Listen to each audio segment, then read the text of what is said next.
Loca sabiduría. La valentía. Ya hemos estudiado el principio de los tres kayas a modo de introducción.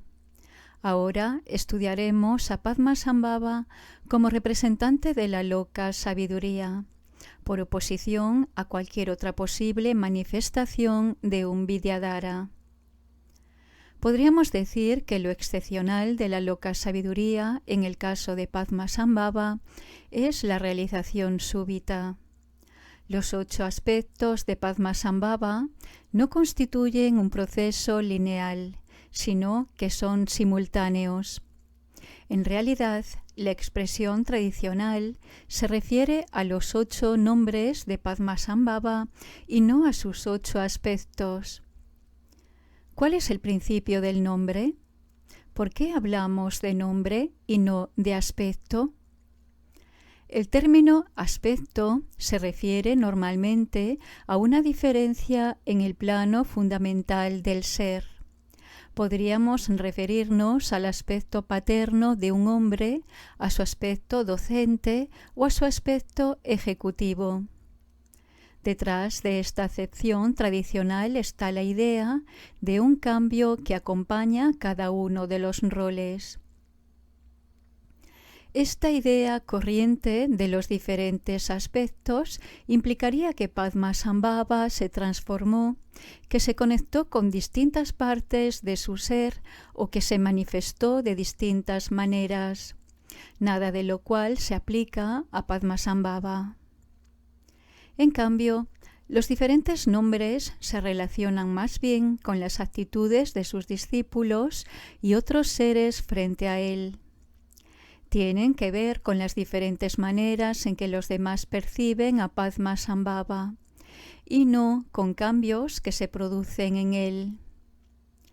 De modo que nombre aquí conlleva la idea de título.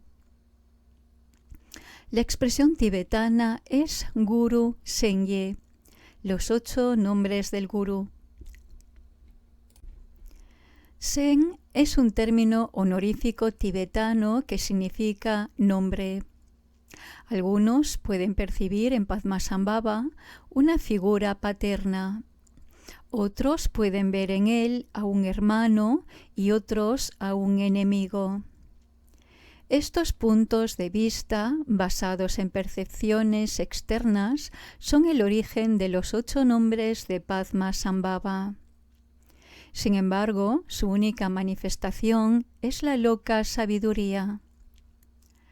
Una de las definiciones que dan las escrituras de la persona dotada de loca sabiduría es que doblega a todo aquel que sea necesario doblegar y destruye a todo aquel que sea necesario destruir. La idea es que sea cual fuere la exigencia de nuestra neurosis, cuando nos relacionamos con alguien que personifica la loca sabiduría, el tiro nos sale por la culata, nos golpea nuestra propia exigencia. La loca sabiduría nos refleja como un espejo. Por esta razón, la loca sabiduría de Padmasambhava es universal. No conoce limitaciones ni se atiene a ninguna lógica en cuanto a la forma que pueda tomar. Si somos feos, el espejo no transige. Y no sacamos nada con echarle la culpa o romperlo. Mientras más lo rompamos, más reflejos de nuestra cara encontraremos en los fragmentos que se multiplican. La naturaleza de loca sabiduría de Padmasambhava no acepta límites ni conoce la transigencia. El primer aspecto de Padmasambhava se llama Pema Gyalpo o Padma Raja en sánscrito.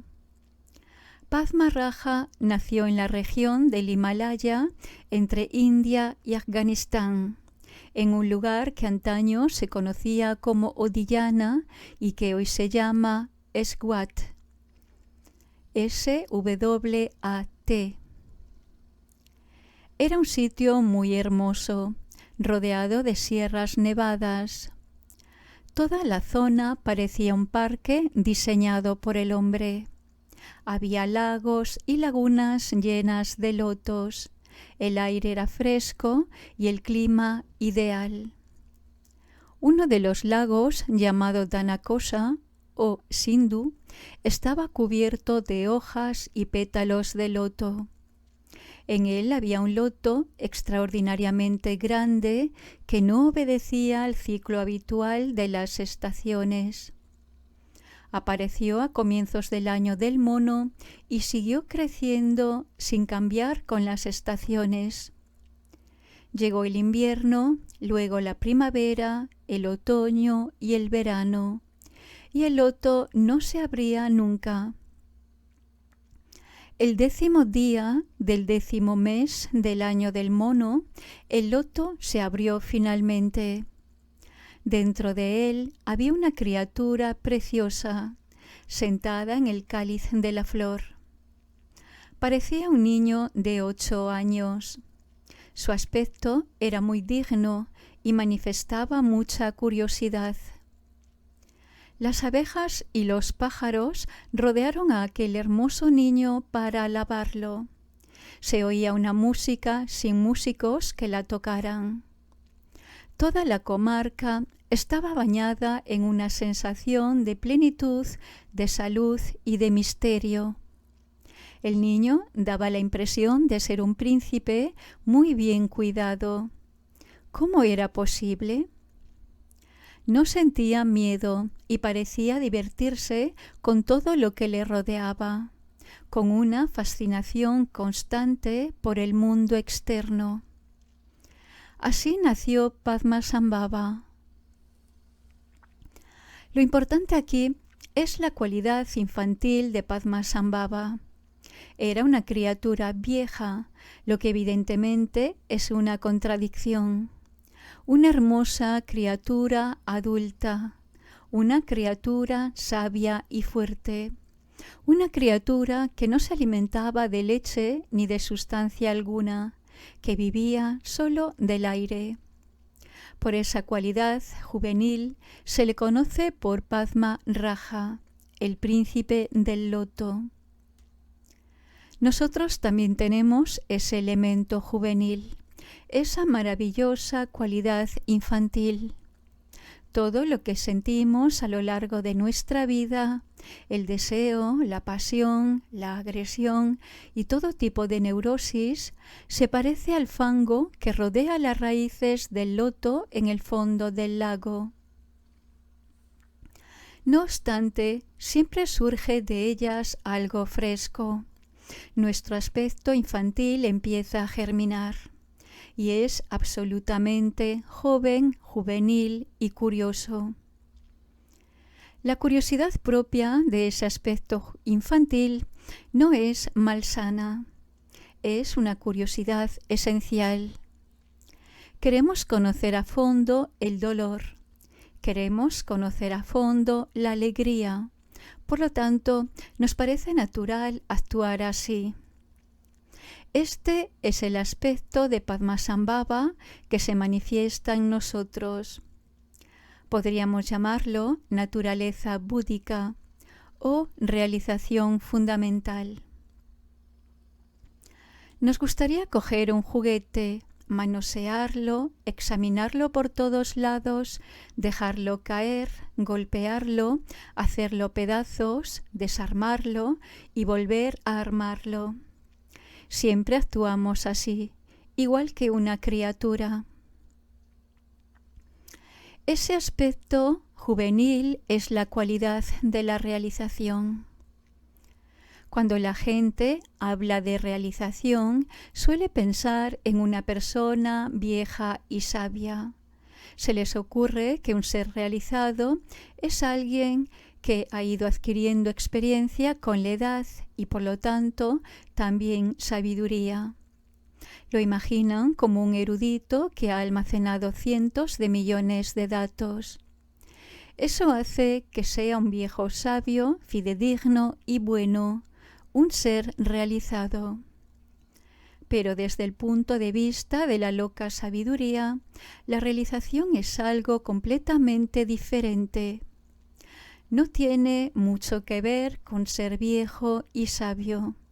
Más bien se parece a ser joven y sabio, porque uno se siente totalmente abierto y dispuesto a explorar todas las experiencias de la vida, a explorarlas en el plano psicológico, relacional, doméstico, práctico, filosófico, etc. La realización también contiene un elemento de valentía. Uno no percibe el mundo como un enemigo.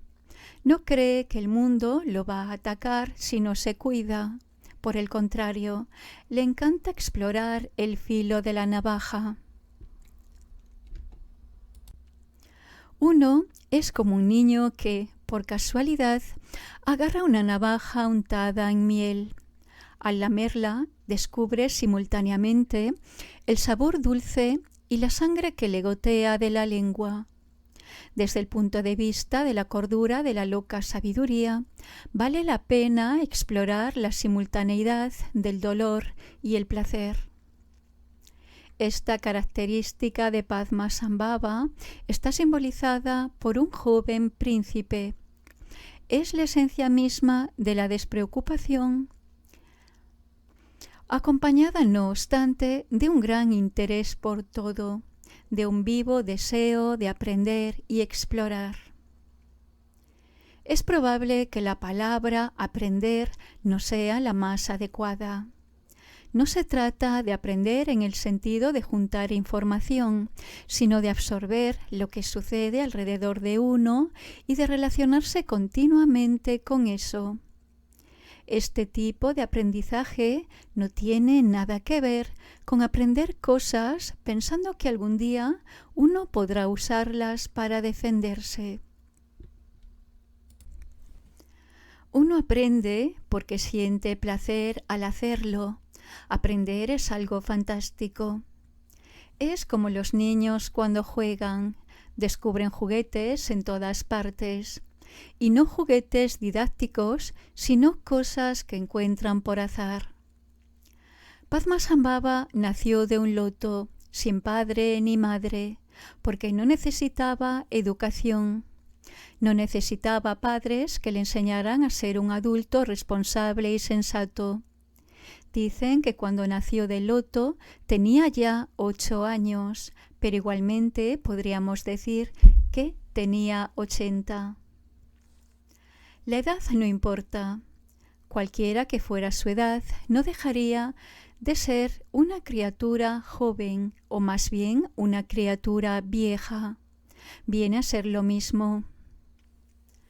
Una de las ideas más importantes que se nos presentan en este caso es la exploración de los estados del ser, independientemente de la educación y de la acumulación de datos. Simplemente exploramos porque nos encanta, igual que los niños cuando juegan. Ese aspecto infantil está siempre presente a cada instante. Esa es la característica de Padmasambhava. Y esa característica, repito, también supone valentía. El problema que tenemos con la valentía es que nuestra actitud samsárica nos impide explorar libremente. A pesar de que sentimos verdaderas ansias de explorar, sentimos que el explorar muy a fondo nos podría lastimar. Ese es el miedo que tenemos. El elemento infantil de Padmasambhava es valiente porque no teme ser lastimado. Lo que no quiere decir en absoluto que sea masoquista o sádico. Simplemente aprecia las cosas. Está completamente abierto a ellas, de manera sencilla y directa. No se relaciona con las cosas porque sean educativas, sino porque están ahí nada más. La relación simplemente se produce, se desarrolla. El joven príncipe, nacido de un loto, fue descubierto por Indrabhuti, el rey de Odiyana. Durante mucho tiempo, el rey Indrabhuti había rogado por tener un hijo, pero sin resultados. Un día, uno de los sirvientes de la corte se dirigió al lago Danakosa a coger flores para el palacio real y descubrió el loto misterioso. El loto se había abierto y en él estaba sentado un niño hermosísimo, joven, divertido y curioso. El sirviente habló de él al rey, que decidió llevar al niño al palacio, adoptarlo y designarlo como futuro soberano. En el palacio real, Padmasambhava pudo experimentar situaciones placenteras.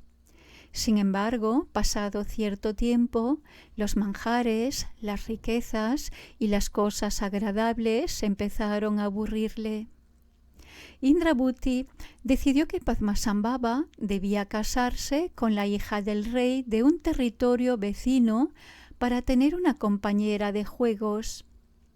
Se celebró la boda y Padmasambhava siguió explorando. Exploró la sexualidad, la convivencia, la comida, las riquezas, etc. Quiero que esto les quede absolutamente claro. No se trata de que Padmasambhava tuviera que crecer y acumular información sobre la vida. El hecho de que Padmasambhava se convirtiera en un príncipe e incluso el hecho de que naciera de un loto no era algo que le importara a él personalmente. Era exclusivamente cosa de Indrabhuti.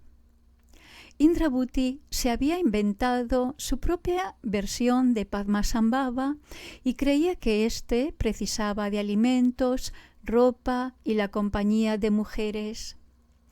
Pero Padmasambhava puso fin a su hospitalidad cuando se puso a bailar en la azotea del palacio empuñando un tridente y un vajra. Mientras bailaba, soltó sus 2 cetros como si fuera un accidente, y estos salieron volando. El tridente atravesó el corazón de la esposa de un ministro que andaba por allí, y el vajra le fracturó el cráneo a su hijo. Tanto la madre como el hijo murieron instantáneamente. ¿Qué creen ustedes que sucedió entonces? Padmasambhava fue expulsado del reino. Lo que había hecho estaba penado por la ley. No se permitía que un asesino viviera en el reino. Todo lo que acontecía en el reino debía respetar las buenas costumbres, debía ser conforme a las leyes. Por eso, incluso aquel niño misterioso nacido de un loto debió marcharse. Eso era lo que deseaba Padmasambhava. Quería destruir aquella situación y seguir explorándolo todo. Obviamente, como estudiantes no tenemos por qué seguir el estilo de Padmasambhava al pie de la letra. No tenemos por qué pasar por todo lo que pasó él. De hecho, sería imposible. Nuestra situación no lo permitiría.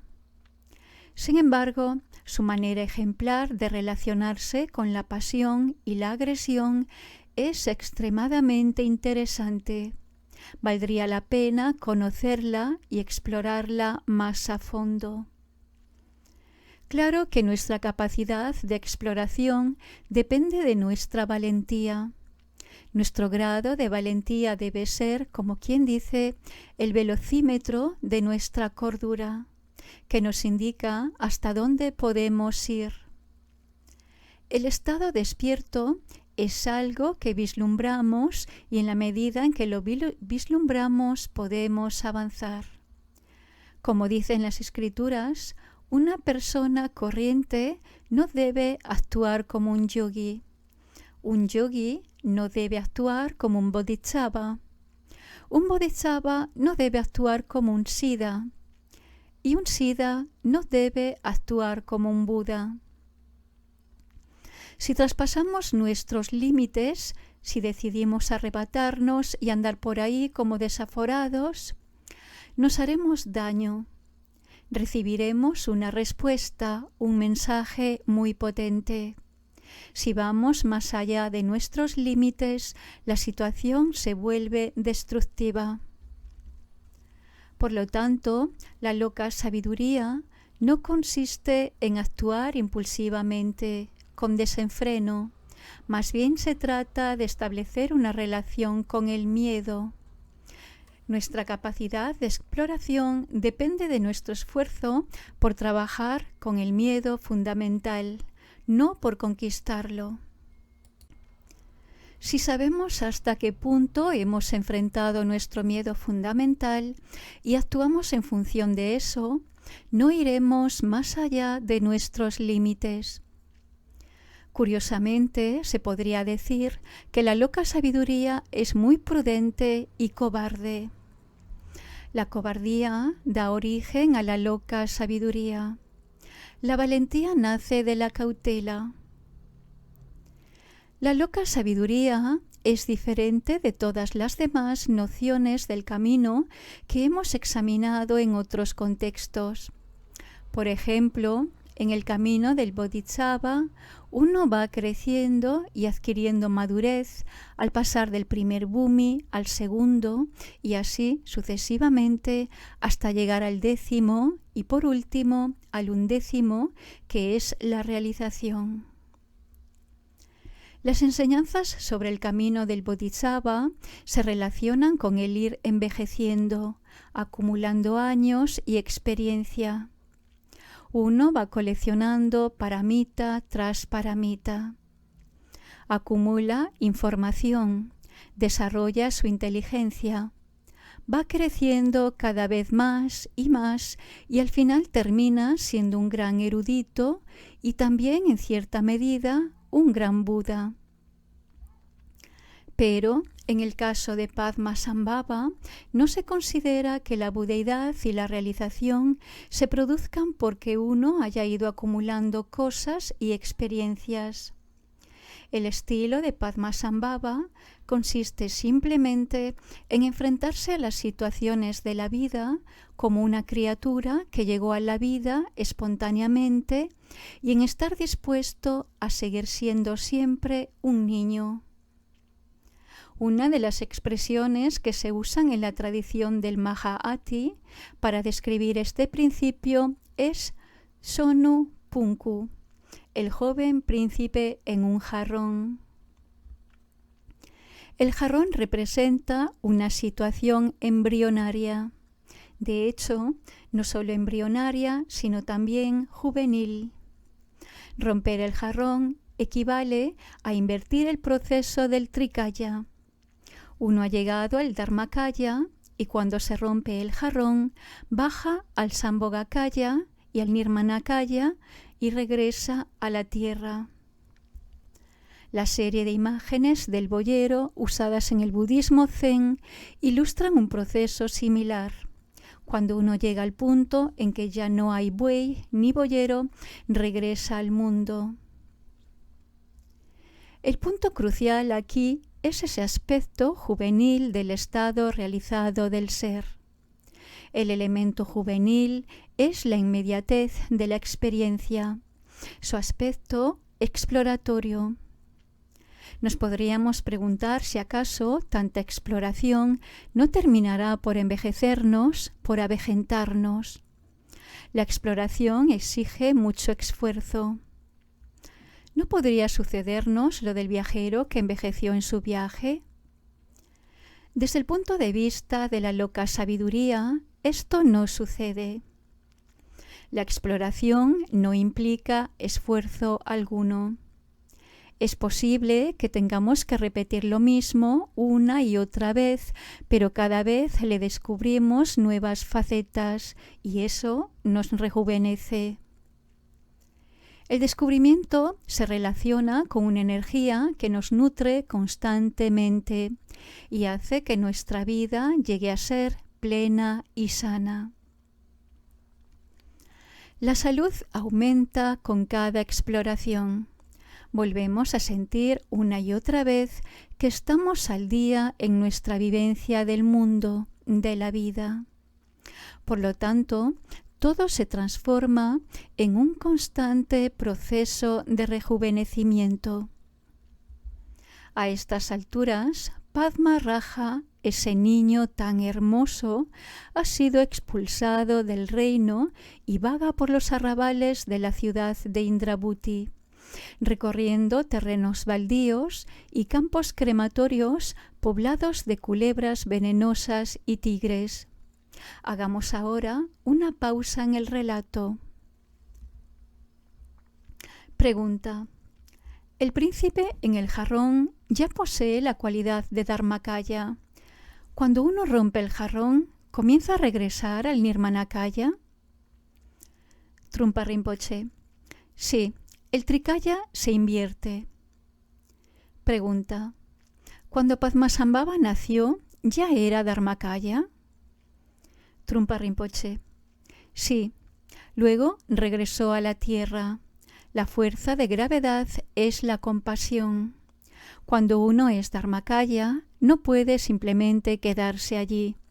Regresa al mundo por medio del Sambhogakaya y el Nirmanakaya. Pregunta. La metáfora que usted utilizó, lamer miel del filo de la navaja, la leí por primera vez en un libro sobre la vida y enseñanzas de Naropa. Allí se usaba como símil relacionado con las 4 verdades nobles para designar el tipo de sufrimiento que se debe evitar, o que un ser realizado evitaría, pues sabría que está ahí. El uso que hace usted de esa metáfora significa que desde el punto de vista de Padmasambhava, las 4 verdades nobles han perdido validez. Trungpa Rinpoche. Es una manera diferente de abordar las verdades. Digamos mejor que no es exactamente diferente, sino auténtica. Aquí no consideramos que el sufrimiento sea algo que debamos evitar o abandonar. Más bien debemos considerarlo como una verdad. ¿Entiende lo que quiero decir? Pregunta. ¿Es el sabor que se siente? Trungpa Rinpoche. Sí, es el sabor que se siente cuando uno explora las sutilezas de las cosas como lo haría una criatura. Pregunta. ¿Es necesario que esa exploración sea dolorosa? Trungpa Rinpoche. El dolor es algo arbitrario a estas alturas. Las vivencias no se consideran particularmente dolorosas o placenteras, simplemente son. Pregunta. Usted ha dicho que el niño era valiente, pero luego dijo que la cobardía es el camino. ¿No es una contradicción? Trungpa Rinpoche.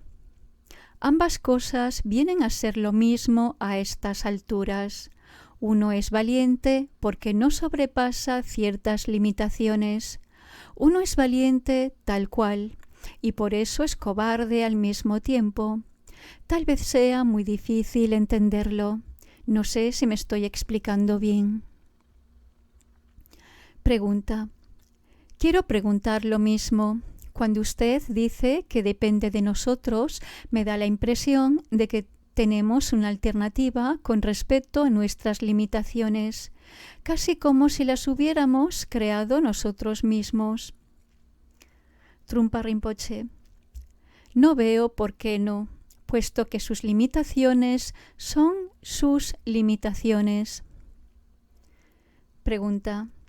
Pero no siento que sean mis limitaciones, son algo que descubro a medida que avanzo.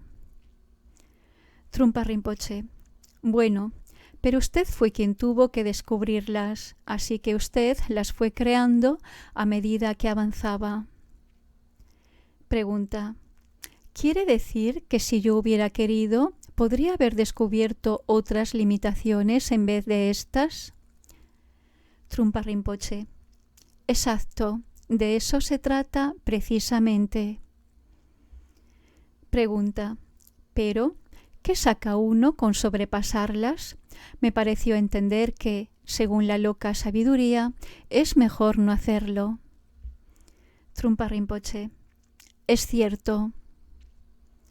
Pregunta: ¿ir más allá sería como entrar en un mundo de miedo absoluto o algo por el estilo? Trungpa Rinpoche: es muy sencillo, fíjese, hasta un niño pequeño lo entendería. Ir más allá de sus limitaciones es contarse un cuento en vez de realmente ir más allá de sus limitaciones. Es crear un mundo ilusorio. Pregunta: ¿usted hace una distinción entre las limitaciones inventadas y las más reales? Trungpa Rinpoche: pues claro.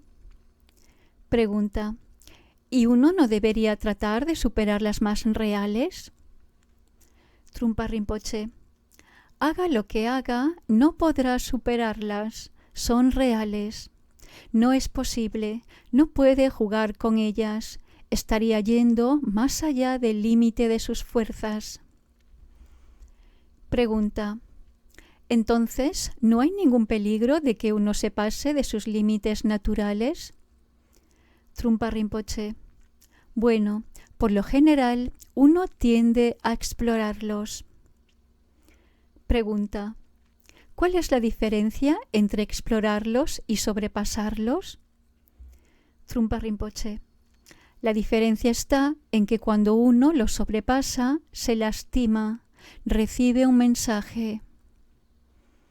Pregunta: ¿y cómo se aplica la valentía aquí? Trungpa Rinpoche: mire, lo que sucede es que ni siquiera confiamos en nuestras propias capacidades. Por lo general no creemos en ellas. Es ahí donde la valentía puede cumplir un papel importante, ya que nos permite explorar todo el alcance de nuestras fuerzas. Pero traspasar los límites es algo frívolo, porque nos exponemos a la destrucción. Ser valiente no consiste en hacer cosas extravagantes que están fuera de nuestros límites, sino en tratar de conocer nuestras fuerzas en toda su extensión.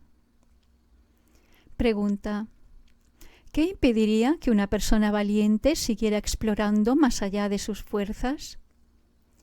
Trungpa Rinpoche: ¿recibiría algún mensaje? Pregunta: ¿eso impediría realmente que una persona valiente fuera más allá de sus límites y que lo explorara todo? Trungpa Rinpoche: la valentía sigue siendo una situación condicionada. Esa persona no puede ser valiente con respecto a todo. Pregunta: ¿se trata de usar la cobardía como inteligencia? Trungpa Rinpoche: sí. Pregunta: ¿ese es el aspecto sabio de la loca sabiduría? Trungpa Rinpoche: hasta cierto punto, si uno considera que la loca sabiduría consiste en actuar como un desaforado, eso no es ni bueno ni sano. Uno le está abriendo la puerta a la destrucción.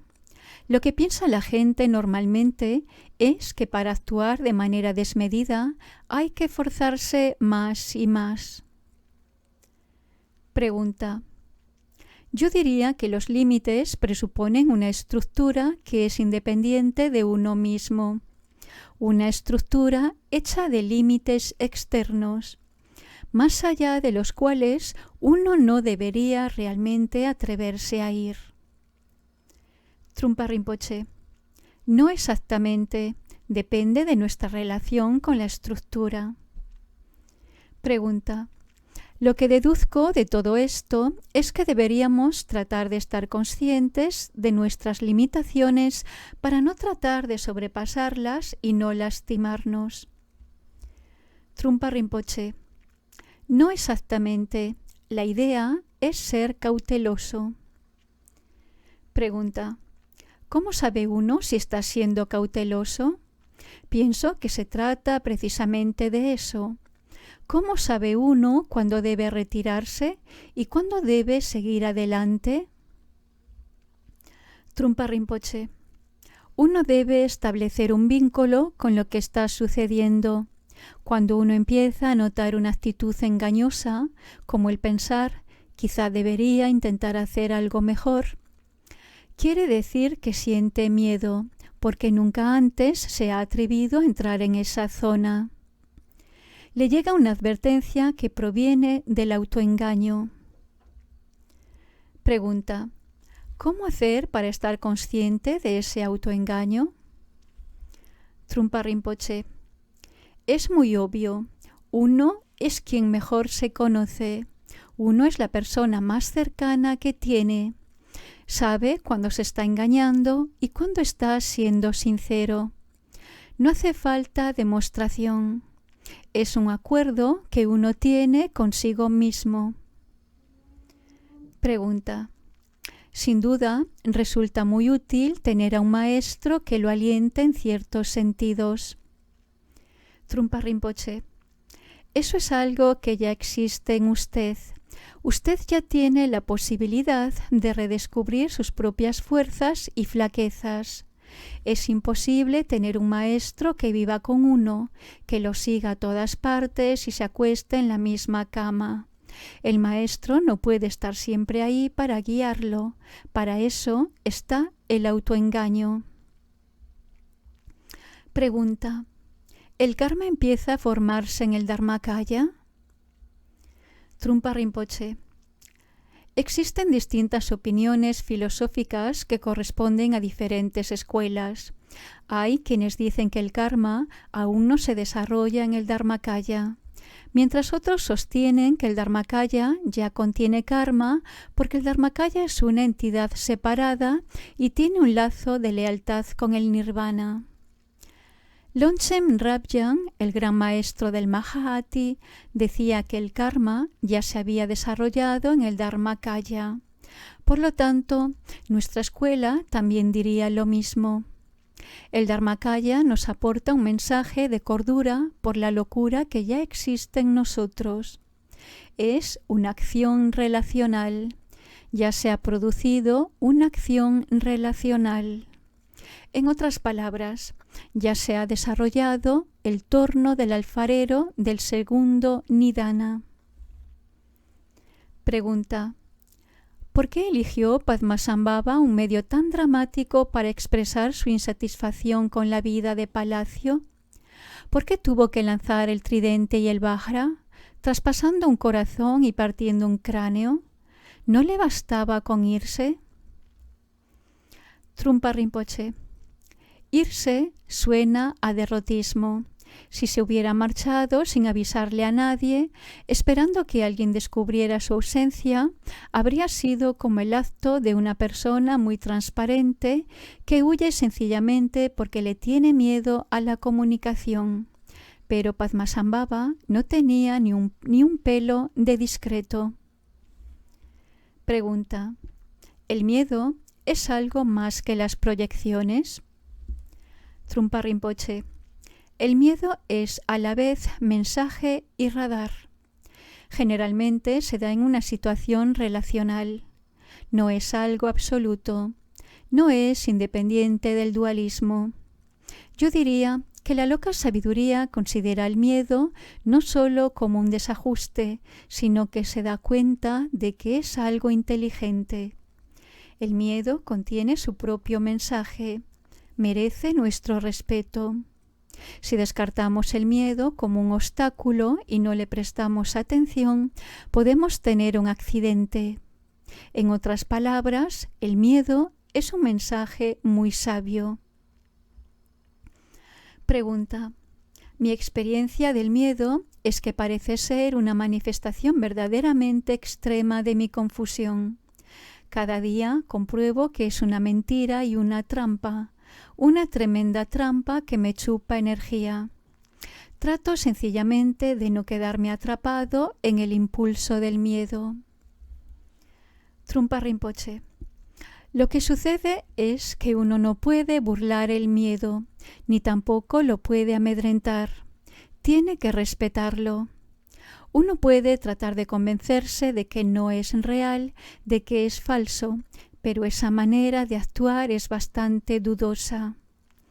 Es mejor empezar a respetarlo y darse cuenta de que la neurosis también es un mensaje y no solo una basura que uno debe tirar. Este es el verdadero punto de partida, el reconocimiento de que el samsara y el nirvana son uno. El samsara no se considera solamente como un estorbo, sino como algo que encierra su propio mensaje. Un mensaje potente y digno de respeto. Pregunta. No quiero rechazarlo ni mucho menos, pero al mismo tiempo tampoco quiero concentrarme en él y transformarlo en un gran problema, en un misterio. Y me encuentro en un equilibrio delicado porque evito rechazarlo, pero al mismo tiempo trato de soltarlo. Trungpa Rinpoche. Bueno, usted ya tiene la vivencia y no tiene por qué preguntarle al vivenciador cuál es la manera más diplomática de manejar el asunto. Pregunta. Me parece que no tengo muchas posibilidades de elegir. El miedo tiene un poder enorme. Trungpa Rinpoche. Eso es muy bueno, porque no le deja ninguna posibilidad de cavilar ni de elaborar estrategias. Simplemente da el salto. Pregunta. Hay un tipo de miedo que es una amenaza para el ego, cuando una de nuestras ilusiones se ve amenazada. ¿Hay una diferencia entre ese tipo de miedo y el miedo de ir más allá de las limitaciones reales? Trungpa Rinpoche. Yo diría que sí. Existe, por un lado, el miedo a no poder manejar la situación que uno tiene y, por otro, la sensación de necesitar algo más de lo que ya tiene. Si uno siente vacilación en el momento de enfrentarse a la situación, puede superarla de un solo salto. En cambio, la necesidad de improvisar más diversiones es un autoengaño. Pregunta. ¿El engaño de ir más allá de las limitaciones? Trungpa Rinpoche. Sí. Pregunta. ¿Uno puede dar un salto sin preocuparse de sus limitaciones? Trungpa Rinpoche. Bueno, si es capaz de dar el salto, délo. Si no es capaz, no podrá saltar. Si puede hacerlo, hágalo. Luego, en el acto de saltar, uno vuelve naturalmente a una relación adecuada con las limitaciones. A menos que uno trate de dar un salto descomunal. En ese caso, ni siquiera sabe lo que está haciendo, lo hace para entretenerse. Es como una sobredosis. Pregunta. ¿La sensación de descubrimiento que usted describe es lo mismo que la idea de mantener abierto nuestro espacio o es distinta? Trungpa Rinpoche. Yo diría que es lo mismo. El descubrimiento no tiene por qué ser una manifestación de algo. Es una actitud que consiste en estar dispuesto a acoger todo lo que venga. Es parecido a la sensación de la dualidad de algo. Pregunta. A menudo, cuando uno se mete en alguna onda espiritual, sobre todo las que van acompañadas de prácticas espectaculares, tiende a buscar una práctica que no conozca. ¿Diría usted que este tipo de curiosidad o descubrimiento es útil? Trungpa Rinpoche. No, cuando uno no sabe en qué se está metiendo. Hay una diferencia entre explorar lo que está ahí y explorar lo que no está ahí. Cuando un niño juega con el filo de la navaja está ahí y también está la miel en el filo. Pero si el niño se pone a explorar lo que está fuera, más allá del borde del balcón, lo único que le espera es una caída al vacío. Equivale a suicidarse.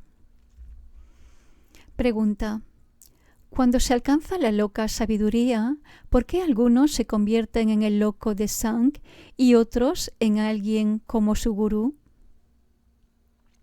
Trungpa Rinpoche: creo que depende únicamente de nuestra manifestación y de nuestro modo de mirar las cosas.